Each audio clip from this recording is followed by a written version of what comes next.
Alex Antic, Liberal Senator for South Australia, to get back onto the big political story of the day, and that is net zero by 2050. Alex, what on earth is the coalition government doing, signing up to this thing? It's been a mantra of Labor and the Greens for years, and people elected the coalition to resist this sort of fashion.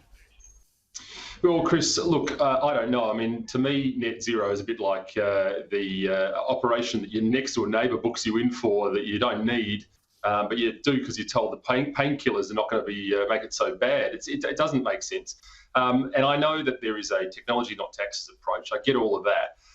But ultimately, really what we're talking about here is possibly subjecting Australia to a whole raft of economic consequences when we really only produce 1% of the world's emissions, and we've got China on the other side of the world there, spewing out more emissions than all the developed nations together, and they're not even showing up to Glasgow. So, look, I don't know. I'm absolutely against net zero. I think it's nothing more than a slogan created by global bureaucrats and crony capitalists. And frankly, I'm looking forward to your show tonight, Chris, because if we were, if the left in particular were very serious about this, we'd be looking at nuclear as an option. Well, there's no doubt all of the experts globally, and you've got to listen to the International Energy Agency, they say net zero just can't be done. We don't have the technology to do it. So this whole, this slogan, as you say, is more about political fashion than it is about reality. But it does bring us to the debate now about 2030, because Labor are stuck with a higher target for 2030. It's only going to be 8 years away from the election. And they're probably going to have to demonstrate how they can achieve their target, because whether you agree with all the renewables push and everything we've had in Australia so far, it is on track to deliver your 28% target by 2030.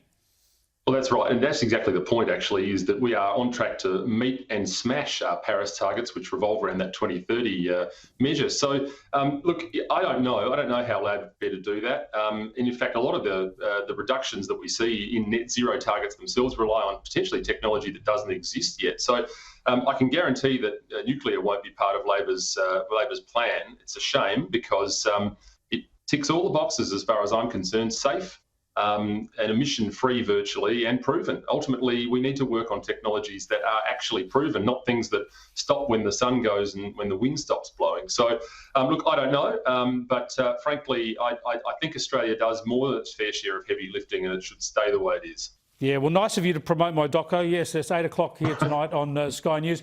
But just when you have this very practical but sceptical view about net zero by 2050, you're a part of the government, you're a government senator. What does this tell us? That not everybody in the coalition party room supports it.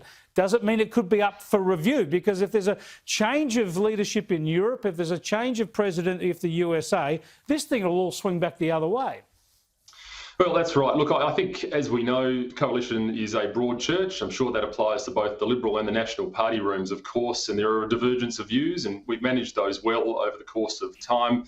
Look, I think we are seeing a lot of this because of the election of the Biden administration.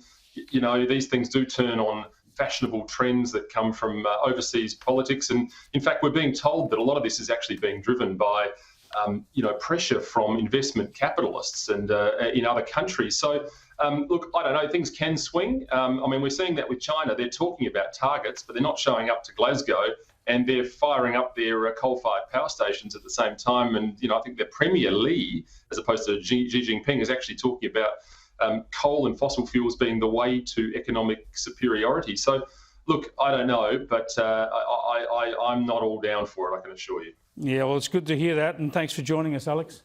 Thanks, Chris.